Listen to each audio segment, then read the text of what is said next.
estado viendo el libro de Apocalipsis, pero el día de hoy vamos a estudiar en el libro una carta a los colosenses.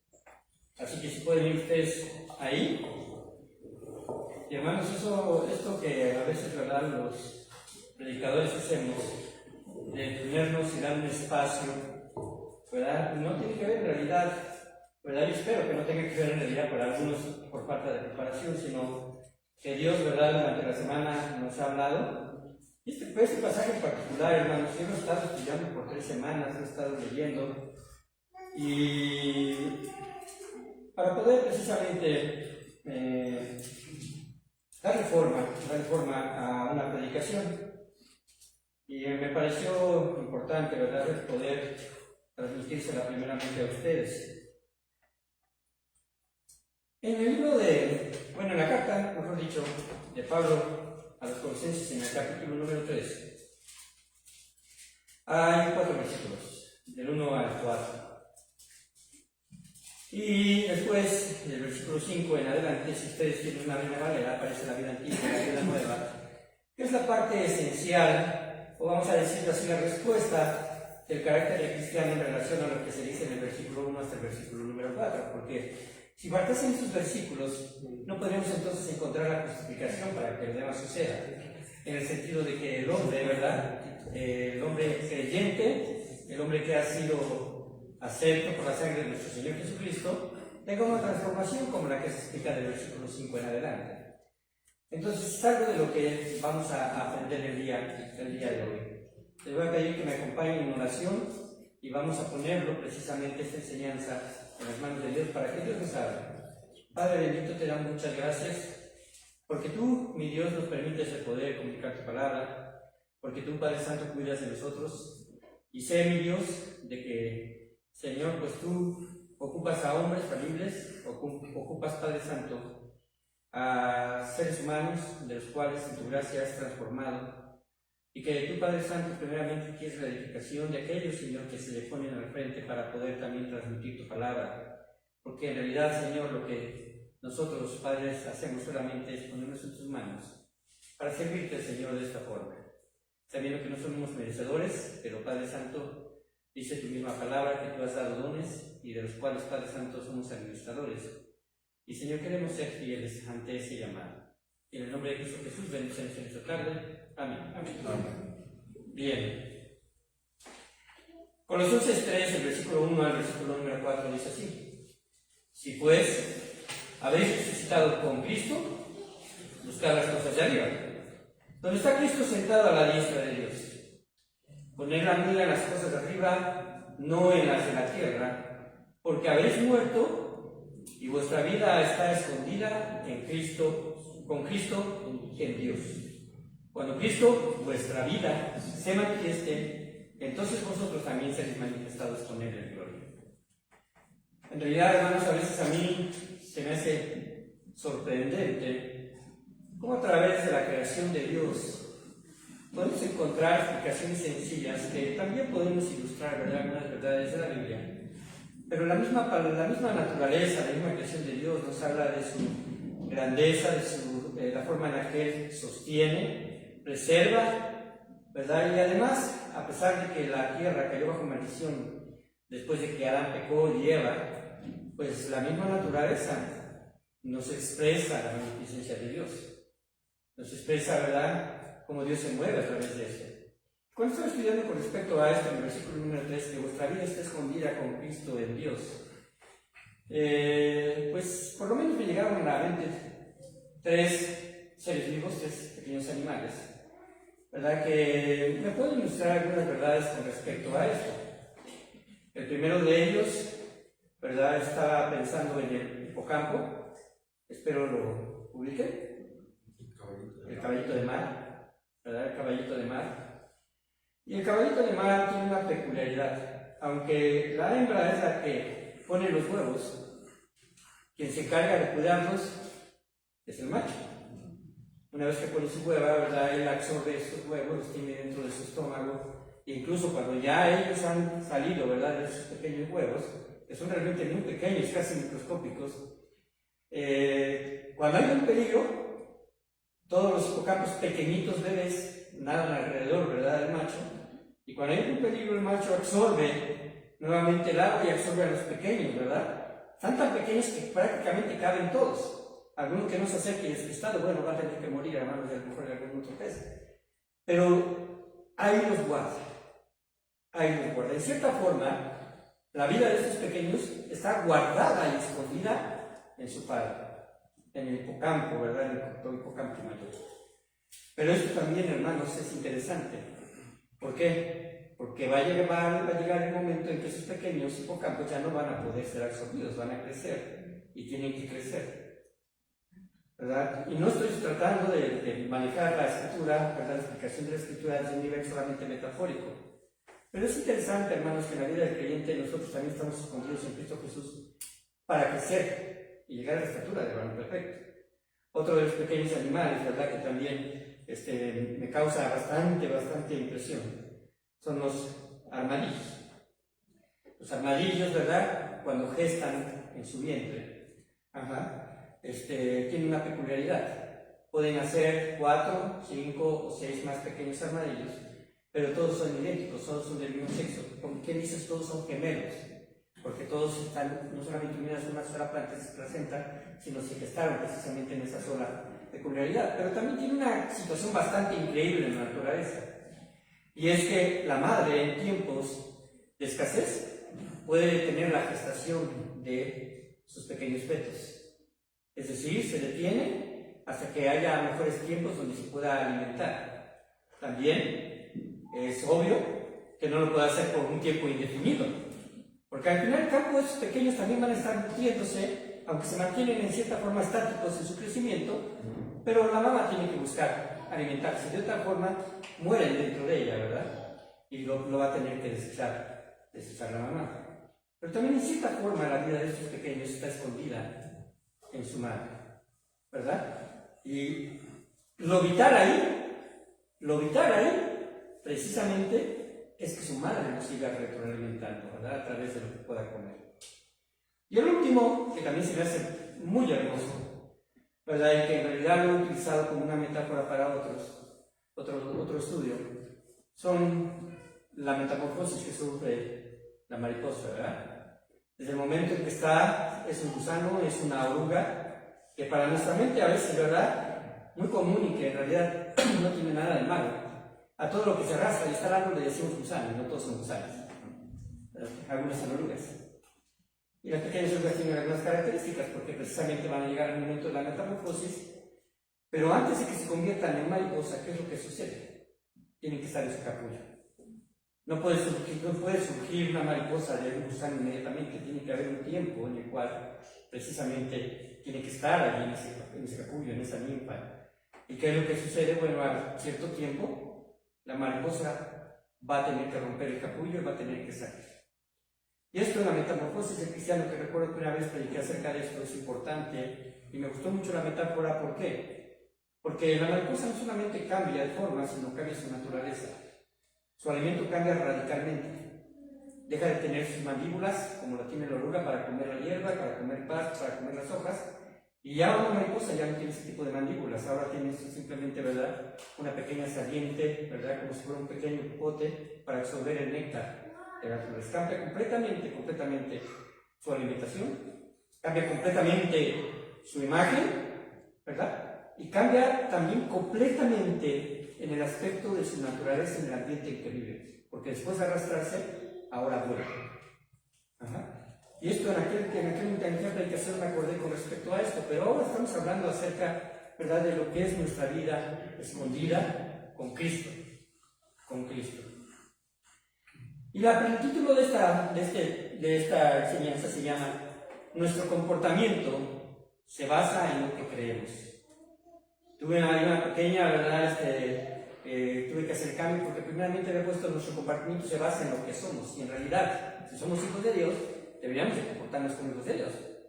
Pero también, ¿verdad?, creo que es sustancialmente importante entender que nuestro comportamiento se basa en lo que creemos, porque lo que creemos forma convicciones, y esas convicciones van a formar carácter, y ese carácter, ¿verdad?, tiene que ser expresado a través de lo que nuestro Señor Jesucristo obra en nuestra vida. Así Colosenses 3:4 dice, si podéis habéis resucitado, y observen, ¿con quién? Cristo. Con Cristo. Si pues habéis resucitado con Cristo, buscar las cosas de arriba, donde está Cristo sentado a la diestra de Dios. Poner las miras en las cosas de arriba, no en la de la tierra, porque habéis muerto y nuestra vida está escondida con Cristo. Nuevamente se vuelve a referir aquí con Cristo, esta palabra de enlace, en Dios. Cuando Cristo vuestra vida se manifieste, entonces también seréis manifestados con Él. Pero podemos poner también con Cristo en gloria, porque está refiriendo a Cristo. Así que, hermanos, vamos a ver precisamente tres verdades con respecto a esto. Y la primera de ellas, precisamente, tiene que ver con la primera frase. Si pues habéis resucitado con Cristo, buscad las cosas de arriba, donde está Cristo sentado a la diestra de Dios. Poner la vida en las cosas de arriba, no en las de la tierra, porque habéis muerto. Y hasta ahí nos vamos a quedar. Porque habéis muerto. Ahora, hermanos, quizás una de las cosas que no hemos comprendido a cabalidad es que en el momento que nosotros creímos en Cristo, morimos a algo. Morimos a una vida pasada, morimos al pecado, dejamos esa vida, ¿verdad?, que pues nos está llevando, estábamos en una ruina total, ¿verdad?, porque estábamos condenados. Así que precisamente podemos entender esta primera verdad central, es que hay un antes y un después en la vida del creyente. Hay un antes y aún después en la vida del creyente. ¿Y en qué está basado esto? En esta primera verdad, en que la resurrección de Cristo es el fundamento central de nuestra fe. La resurrección de Cristo es el fundamento central de nuestra fe. Porque de otra forma, como dice Pablo, ¿verdad?, ahí en la carta de 1 Corintios 15, entonces seríamos los más dignos de conmiseración si Jesucristo no hubiese resucitado. ¿En qué está basada nuestra esperanza futura? Sino solamente en el hecho de que Jesucristo venció la muerte. Porque de otra forma, hermanos, realmente ahora nuestra predicación sería vana. Realmente estaríamos con una esperanza falsa, estaríamos viviendo una mentira, y todo eso, ¿verdad? Imaginen, arrastraría a todos los miles de millones de personas que hasta este momento han muerto en Cristo. ¿Se imaginan en realidad todo lo que representaría el hecho de que Jesucristo no hubiese resucitado? Así que, hermanos, a través de esta resurrección, sus promesas se han hecho realidad en la vida de todo creyente. Y así como lo mencioné en estos 4 primeros versículos, el nombre de Cristo se repite 4 veces y 3 de esas veces aparece con la palabra de conexión con y con. Ahora, la primera de ellas, como lo vimos, es precisamente la resurrección de Cristo y un antes y después en la vida del creyente. Y hasta aquí, hermano, como lo dije, leeremos, porque Pablo es enfático en señalar que hemos resucitado, pero hemos muerto. Nadie puede resucitar sin haber muerto, ¿cierto? Me parece que es un canto de Rubén Sotelo, es un cantante que es cristiano. Me parece que sí es de él, 99.99, casi seguro. Pero ese canto se llama Yo asistí a mi funeral. No sé si ustedes lo han llegado a oír. Dice, yo asistí a mi funeral, ¿verdad? Dice, aunque en realidad nunca morí. Dice, no es un disparate, pero en realidad, ¿verdad?, en ese canto lo que él está mencionando es que él, en el momento de creer en Cristo, asistió a su funeral porque ha muerto a su vida pasada. Ahora, hay cantos que nos llevan a la reflexión, pero la palabra misma, ¿verdad?, no requiere de eso, pero nos está llevando a la reflexión, porque incluso en el capítulo número 2 nos está hablando también acerca de eso, de que tenemos poder, ¿verdad?, para estar luchando contra el pecado y quitar esa vida nueva, esos patrones que a veces incluso se quieren llegar a pegar, ¿verdad?, en nuestra vida como si fuese un super pegamento. Pero en realidad, hermanos, cuando un ser vivo muere, ¿qué es lo que sucede con su cuerpo? Se corrompe, se deshace, está putrefacto. Y el olor, hermanos, no es algo muy agradable, ¿verdad? Pero que entonces, a veces, ¿verdad?, es ilógico que la vida de un cristiano despida un olor fétido de algo en lo cual ya debería de haber muerto, con actitudes, con acciones, con testimonio, que solamente va a manchar la nueva vida que en Cristo tiene. Porque el testimonio, el buen testimonio, hermanos, que nosotros damos, no se trata de poner nuestro mejor esfuerzo, sino se trata de tener conciencia de que eso ya debería estar muerto. De que eso ya debería estar muerto. La frase crucificado, con respecto precisamente a Cristo, pero también al creyente, y resucitado con Cristo es simbólica para una verdad espiritual. La verdad tiene que ver con un cambio. Es una expresión de una realidad palpable y que debería ser palpable en la vida de todo creyente. Y esta verdad espiritual es posible a través del Espíritu Santo que habita en nosotros, porque Él nos ha sellado, pero también el Espíritu Santo, su ministerio es guiarnos a toda verdad.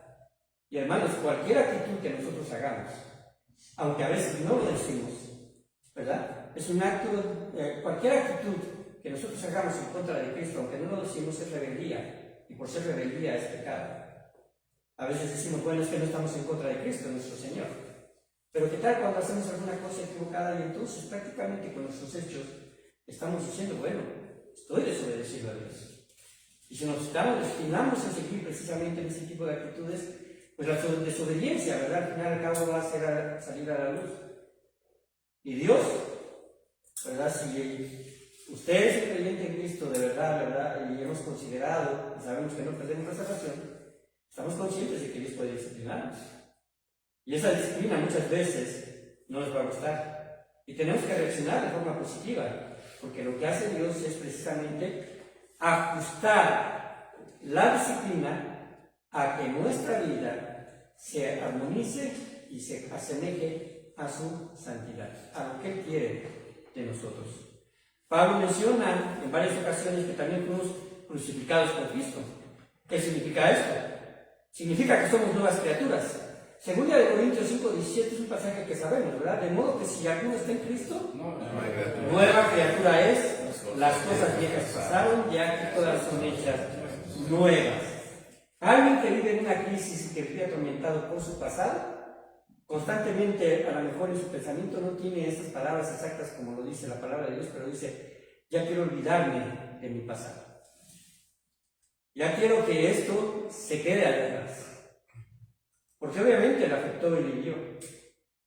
Y eso es precisamente lo que nosotros debemos de tener, una actitud correcta con respecto a eso. Ya quiero que esto se quede atrás. Señor, solamente con tu ayuda yo puedo hacer que estos tipos de hábitos se queden atrás.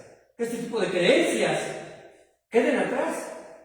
Que debo de aprender la palabra de Dios y ajustarme a ella. Por eso es que somos lo que creemos. Porque lo que creemos está basado en lo que nosotros tenemos en la Escritura. De otra forma, hermanos, no podríamos saber y cada uno tendría su propia verdad, sería relativa, pero en realidad la verdad no es relativa. A pesar de que el concepto verdad se pueda manejar a otro nivel, a nivel filosófico no es cierto. Porque incluso ya lo había comentado, decir precisamente esta frase de que la verdad es relativa, esa misma frase es relativa entonces. Pero en cuestión de verdad, nuestro Señor Jesucristo dice que Él es la verdad, el camino, la verdad y la vida. No lo maneja con el hecho de que tenga la verdad, sino que es la verdad. Y al decir que es la verdad en esencia y su propia naturaleza, todo lo que hace, todo lo que dice, todo lo que dejó para nuestras vidas es revelado, quiere decir que es verdad. Si Él dice que mentir es verdad, es el pecado, perdón, es una verdad. ¿Cierto o no? Si Él dice que solamente hay un solo Dios, es una verdad. Entonces, Dios debe de ser adorado por lo que es. Así que, hermanos, la vieja vida debía de haber muerto ya para cada uno de nosotros. Ya se debería de haber ido. Es decir, caminaríamos en este entonces en una novedad de vida. Y en Romanos 6:4 dice, porque somos sepultados juntamente con Él para muerte por el bautismo, a fin de que como Cristo resucitó de los muertos para la gloria del Padre, así también nosotros andemos en vida nueva. Este pasaje lo leemos cuando bautizamos. Estamos bautizando a una persona y decimos que Él ha muerto al pecado y ha resucitado para una vida nueva. Y no es un simple formulismo, porque el bautismo es la expresión, la primera expresión de obediencia que un cristiano debe de tener. Es una ordenanza de parte de Dios. No va a limpiar nuestros pecados la limpió la sangre de Cristo, pero estamos revelando al exterior que queremos andar en vida nueva, una vida cambiada, una vida novedosa. Y esto nos habla entonces de que debe de haber un cambio en nosotros. Hermanos, es una incongruencia hablar de un cristiano que vive idénticamente como era antes. En realidad esto sería una incongruencia. ¿Por qué? Porque aunque quizás, ¿verdad?, el proceso de la santidad es con más tiempo, el de la salvación es inmediata, pero el proceso de la santidad lleva un proceso más largo, debe de empezarse a ver cambios cuando una persona ha aceptado a nuestro Señor Jesucristo.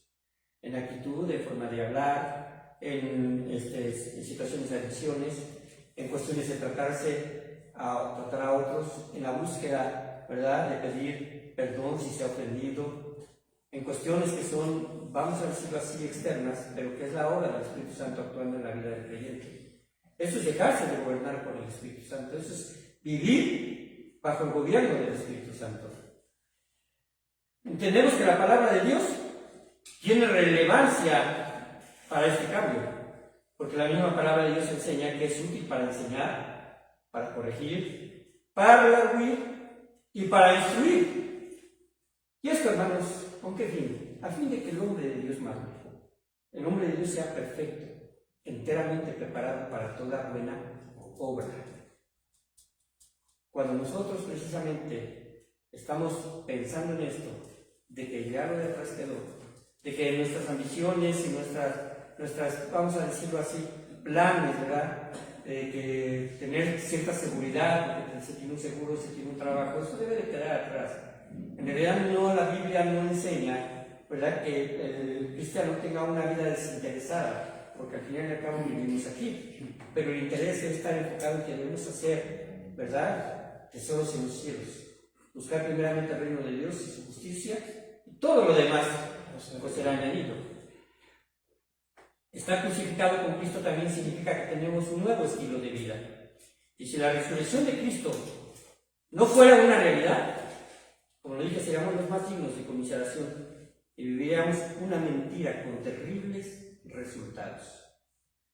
1 Corintios 15, 17 dice: y si Cristo no resucitó, vuestra fe es vana, aún estáis en vuestros pecados. Qué terrible sería mentirnos a nosotros mismos si la resurrección de Cristo no fuese una realidad. Es decir, que estamos bien delante de Dios, que Cristo pagó nuestros pecados, pero si creen en la resurrección, hermanos, o que la resurrección nos hubiera llevado a cabo, estaríamos inmersos y viviendo una mentira. Ahora le pregunto, ¿puede usted entender esto? ¿Puede vivir una vida resucitada espiritualmente? No me refiero a vivir separados del mundo. ¿Ustedes conocen, no sé, este término de asceta? Es un término que se utiliza para cierto grupo, ¿verdad?, de personas que simplemente se aislaban del mundo buscando la perfección espiritual. Se iban a las montañas, a conventos, hacían votos de silencio por muchos años, buscando tener, vamos a decirlo así, o llenar ese vacío espiritual. Pero la Biblia no nos llama a eso, ¿verdad? No estamos buscando la perfección espiritual bajo este modelo o esquema que acabo de decir de esas personas. Porque en realidad ellos lo que dicen es que buscan renunciar a lo material, a lo mundano, y es una disciplina solamente de las exigencias que ellos mismos imponen. Es una filosofía vinculada a la negación material y satisfacción mundana, negar todo eso, en donde la creencia fundamental es la elevación de la misma persona. Y no, como el creyente, es que Cristo se vea a través de nosotros, que reflejemos a Cristo. Por otro lado, Cristo dijo: no te pido que los separes del mundo, sino que los guardes del mal. Que los guardes del mal. Un cristiano debe estar centrado en agradar a Dios a través de la fe, porque sin fe es imposible. Es imposible agradar a Dios. Y nos pide que corramos nuestra carrera con los ojos puestos en Cristo. En Hebreos 12:1 dice: corramos con paciencia la carrera que tenemos por delante, puestos los ojos en Jesús, el autor y consumador de la fe. La segunda verdad, vuestra vida está escondida con Cristo. Dice el versículo número 3, porque habéis muerto y vuestra vida está escondida con Cristo en Dios. Podemos entender, hermanos, mejor esta verdad si nos preguntamos cómo nos ve Dios. Pregúntese usted, ¿cómo lo vio Dios el día de ayer? ¿Usted sabe lo que vivió? Yo no lo sé. ¿Sabe con qué comenzó? ¿Sabe cuáles fueron sus reacciones? ¿Sabe si usted fue impulsivo en cierto momento? ¿Sabe si mintió? ¿Sabe si tuvo malos pensamientos? Ahora, yo no veo eso. Pero ¿cómo lo ve Dios? ¿Cómo lo ve usted? Ahora, en Cristo, hermanos, gracias a Dios y por su sacrificio, Dios nos ve como una nueva creación. Porque ahora somos sus hijos. Ahora nos ve como sus propios hijos. Y la acción de que estemos escondidos en Cristo nos da la seguridad que nuestra vida le pertenece a Dios. ¿Recuerdan la metáfora de la mariposa? Ese gusano está escondido en un capullo. ¿Ustedes han tenido un capullo en las manos? Yo no fui biólogo. Poquito estudié veterinaria. Pero los biólogos saben más de esto que los veterinarios con respecto a cómo se forma dentro del capullo de la mariposa. Pero si usted ve un capullo de una mariposa de base roja y una amarilla, ¿ve la diferencia en el capullo? No la va a ver. Hasta que nazca esa mariposa. Pero ¿qué sucede si el capullo se rompe? ¿Qué le pasa a ese ser? Muere. Nuestra vida está escondida en Cristo.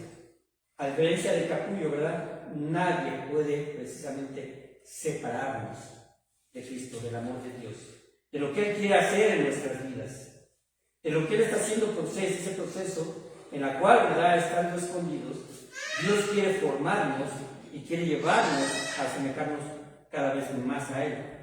Por lo tanto, hermanos, nuestra vida cristiana no depende en lo que hacemos, sino lo que Dios hace en nosotros. En nosotros. Sabemos lo que Dios hace por nosotros, eso lo vivimos diario. Nos da sustento, nos da salud, nos da comida, nos da muchas cosas. Pero lo que hace en nosotros, esa es la parte medular, precisamente, de un corazón dispuesto, de una mente transformada, de una actitud humilde para que Dios haga en nosotros lo que Él quiere. Lo que Él quiere. Y créanme, hermano, que lo que Él quiere es algo bueno. No nos va a llevar a ser peores, sino nos va a llevar a asemejarnos cada vez más a Él. En cierta forma, ¿verdad?, podemos decir, lo platicaba en la mañana con un hermano, ¿verdad?, que las iglesias creyentes, iglesias cristianas, las que practican la sana doctrina, las que están en constante lucha de poder hacer que las personas crezcan en Cristo Jesús, que dejen hábitos nocivos, que no se relacionen con personas incorrectas, en realidad tienen un aporte importantísimo en la sociedad. Y los mismos gobiernos lo saben. ¿Por qué? Porque en realidad no estamos formando aquí malhechores. No tenemos una clase que se llama cómo robar. No tenemos un tema cómo ser carterista. No tenemos un tema, ¿verdad?, con respecto a cómo llevarse la mejor tajada, ¿no? En realidad no. Es todo lo contrario. Y la iglesia tiene un aporte importante precisamente en la sociedad. Pero si nos quedamos aquí, no vamos a mostrar la belleza de Dios que Él quiere transmitir a través de nosotros. Cuando usted ve una mariposa, ¿verdad?, yo quiero decirle que, por lo menos yo sé que hay coleccionistas de mariposas. ¿Por qué las buscan? Porque son bonitas, ¿cierto? Yo no, bueno, la verdad no conozco, quizás a lo mejor haya por ahí alguien que sea un coleccionador de orugas, pero no se me hace tan bonito, ¿no? Sobre todo porque la oruga se descompone completamente, es una característica importante. La oruga, una vez que muere, se descompone completamente, y la mariposa no, las alas se conservan y su parte de afuera. Ahora, hermanos, entonces, cuando estamos hablando de esta segunda verdad, nuestra vida está escondida con Cristo. Debemos de pensar que en cuanto más sepamos de Él, más de Él se verá en nuestras vidas. En Semana Santa, ustedes saben, hermanos, que algunos intentan personificar a Cristo, incluso hacer un sacrificio que realmente es una burla, ¿verdad?, a lo que Jesucristo hizo. Pero por decirlo de alguna forma, el creyente debe de personificar a Cristo de forma diaria. De forma diaria. Es decir, nuestro carácter está en constante desarrollo a fin de que nos asemejemos cada día más a Él. Las Escrituras contienen todo el conocimiento que necesitamos para aprender de Dios, para aprender de su Hijo y para aprender del Espíritu Santo y el ministerio de cada uno de ellos a favor nuestro. Amén. Al menos en esta vida no estamos desamparados del conocimiento de Dios. Lo tenemos aquí. Y gracias a Dios, hermano, porque en realidad es un tesoro invaluable. La Biblia es un tesoro invaluable. Ningún otro libro se ha preservado a través de los años y con tanta oposición como la Biblia. Es el que es más leído, pero también es el que más ha sido perseguido y quemado, el que más ha sido destruido y el que más, muchas ocasiones, ha querido ser adulterado. Por eso, entre más Biblias salen, realmente tenemos el compromiso de ir más a las Escrituras originales y saber si lo que tenemos en la Reina Valera o en la Biblia de las Américas, ¿verdad?, es lo que tenemos más cercano al lenguaje original, para poder entonces tener doctrinas fundamentadas en la verdad. Él quiere, nuestro Dios, quiere que seamos más santos, ¿cierto? Amén. Quiere que nos transformemos a imagen de su Hijo. Y la forma de hacerlo es meditando en las Escrituras y aplicando sus principios a nuestra vida. Mientras nos metemos, hermanos, a la convicción y al poder del Espíritu Santo que muere en nosotros, entonces comprobaremos lo que dice en 2 Corintios 18. Pero todos nosotros, con el rostro descubierto, contemplando como en un espejo la gloria del Señor, estamos siendo transformados en la misma imagen de gloria en gloria, como por el Señor, como por su Espíritu. Leí la versión de las Américas. Por si usted se lo sabe de memoria, dice pastor, no lo copió bien, ¿verdad? Tercera verdad íntima. Dice en Colosenses 3, 4. Con Cristo, y observe nuevamente ahí, cuando Cristo, vuestra vida se manifieste, entonces vosotros también seremos manifestados con Él en gloria, con Cristo en gloria. Tercera verdad, nos espera una transformación gloriosa. ¿Hemos sido transformados en el momento de haber aceptado a Cristo? Claro que sí. Dejamos una vida antigua, una vida nueva. Pero no tenemos el carácter ni la perfección que tendremos en el futuro, cuando nosotros habremos de estar con el Señor. Cuando Cristo vuestra vida se manifieste, entonces vosotros también seréis manifestados con Él en gloria. La resurrección de Cristo nos asegura nuestra propia resurrección, no por nuestro poder, sino por el poder de Dios. No cabe duda, hermanos, que en Cristo usted y yo fuimos hechos posesión de Dios. Usted puede poseer un dinero, puede poseer una casa, puede poseer alguna otra cosa, pero cuando usted muera, va a dejar de ser suyo. Usted no va a saber quién va a vivir en su casa, usted no va a saber quién va a gozar de su dinero, no va a saber usted qué es lo que va a suceder, ¿verdad?, más adelante. Y en realidad le voy a decir algo que quiere saber, y lo va a querer saber. Pero si usted, ¿verdad?, siendo salvo en esta vida, la salvación no la va a perder con la muerte física. Se va a manifestar en gloria. Nuestros cuerpos glorificados serán imperecederos, honorables y con características que Dios nos va a dar, ¿verdad?, precisamente, que puedo decirlo de alguna forma, con cierto poder, ¿verdad?, en realidad más bien con cierta naturaleza, algo que nos va a hacer diferentes a lo que somos. Lo mortal, ¿verdad?, se va a vestir de inmortalidad, ¿no? Lo corruptible, de incorruptible. No tendremos que sufrir cansancio, no habrá dolor, no habrá más lágrimas. Nuestros nuevos cuerpos ya no serán cuerpos naturales sujetos a la decadencia y la muerte. Viviremos con victoria sobre el pecado y la muerte, lograda por Cristo a favor nuestro. Busquen 1 Corintios 15, 57 Si me pueden ayudar a leerlo, por favor. 1 Corintios 15, 57.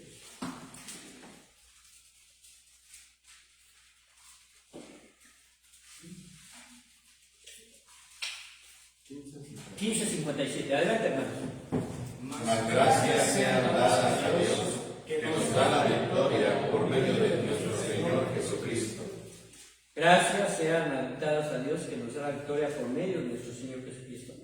Esa victoria futura, ¿verdad? De esa promesa que aparece en los versículos antes, que nuestros cuerpos serán diferentes. Ya no sufrirá la enfermedad y la muerte. Y si usted en un momento dado se queja por el calor y el frío, allá tampoco habrá problema con el calor y el frío, o con el hambre o con la sed. Nuestros nuevos cuerpos, ¿verdad?, son glorificados. No nos avergonzaremos delante uno del otro, porque la vergüenza, hermanos, fue un resultado del pecado. Antes de eso, Adán y Eva no sentían vergüenza al verse desnudos. No pasaba por aquí un aspecto de concupiscencia, pero al caer en pecado, dice que entonces se vieron desnudos, ¿verdad?, cayeron en vergüenza y se cubrieron. Ahora, hermanos, estos cuerpos serán puros, no estarán contaminados por el pecado. Nuestros cuerpos, que son débiles en muchos sentidos en este momento, ya no estarán sujetos a las leyes naturales. En realidad, hermanos, la respuesta más sencilla es que la glorificación de nuestros cuerpos es la eliminación final que Dios hace del pecado de la vida de sus santos. Es decir, todos los que son salvos tendrán una condición eterna diferente a la que espera al no creyente. En la venida de Cristo, la gloria de Dios, ¿verdad?, en Romanos 5:2, su honor, alabanza, majestad y santidad será realidad en nosotros. Seremos transformados en seres inmortales y santos. Pero lo más glorioso, hermanos, es que tendremos acceso a estar delante de la presencia misma de Dios. Amén. Como dice Job, ¿verdad? Y beberéis. Ajá. No otro. Mis ojos le verán. Y hermanos, yo creo que eso es lo más hermoso que nos va a suceder estando con cuerpos glorificados. Aunque aún no se ha revelado lo que hemos de ser, sabemos que cuando Él regrese en gloria, seremos semejantes a Él, porque le veremos tal como Él es. Vamos a estar completamente y perfectamente conformados a la imagen de nuestro Señor Jesús. Y seremos como Él en cuanto a nuestra humanidad, estaremos libres de pecado y de sus consecuencias. Nuestra esperanza bienaventurada, esa esperanza bienaventurada, ¿verdad?, que es la que estamos esperando, debe impulsarnos a vivir con mejor y mayor santidad. Ahora, a veces uno dice, debemos de vivir más santos de lo que somos ahora. En realidad, hermanos, ¿verdad?, parece ser una frase que no es muy exacta. ¿Porque somos santos? No lo somos. Ajá. ¿Somos espirituales? ¿O no lo somos? Ahora, hermanos, Dios nos da, gracias a Dios, una respuesta en cuanto a veces nosotros tenemos alguna caída. Porque si tenemos una caída, dice la palabra de Dios, que si hemos pecado, tenemos para con Dios un abogado, ¿verdad?, justo, el cual es la petición de todos, ¿verdad?, nuestros pecados, y no solamente de los nuestros, sino de todo el mundo. El alcance por el perdón de los pecados obligado y lo hizo posible la sangre de Cristo. Entonces una persona dice, bueno, yo caí en pecado, me siento muy mal, soy un pecador, ¿verdad? Pero el aspecto espiritual de una persona reconocer su pecado le está llevando a ser espiritual, porque va a buscar el arrepentimiento, va a buscar el estar bien con Dios, va a comprometerse que no va a volver a suceder en su vida y va a tener toda la disposición de ser guiado por el Espíritu de Dios. Y hermano, es vital el conocimiento de la palabra de Dios, porque por medio de ella Dios nos habla y por medio de la oración Dios nos escucha. Vamos a orar y vamos a terminar. Padre, muchas gracias, Señor, porque estas verdades son una realidad en la vida del creyente. Y te queremos pedir perdón, Padre, si no hemos, Señor, sido exactos, si no hemos, Padre Santo, apuntado al blanco de la forma correcta, para que nuestra vida, Señor, que ya ha sido derrimida, Padre Santo, que ya ha sido transformada en naturaleza, pero que muchas veces, Padre bendito, no comprendemos las verdades escriturales de que, Padre, debemos nosotros vivir de acuerdo a esa nueva naturaleza. A veces manchamos, Señor, nuestras vidas, porque quizás, Señor, no hemos comprendido el sacrificio tan inmenso que hizo tu Hijo Jesucristo en la cruz. Pero Dios, ayúdanos, Padre Santo, a comprenderlo cada vez mejor. Escudriñando tu palabra y yendo en oración, Señor, delante de tu presencia. Gracias porque tú nos das respuestas, Señor, en este sentido, de que, Padre bendito, debemos ser lo que creemos. Y en el nombre de Cristo Jesús, despídenos en paz. Amén. Amén. Gracias, hermanos. Dios les bendiga.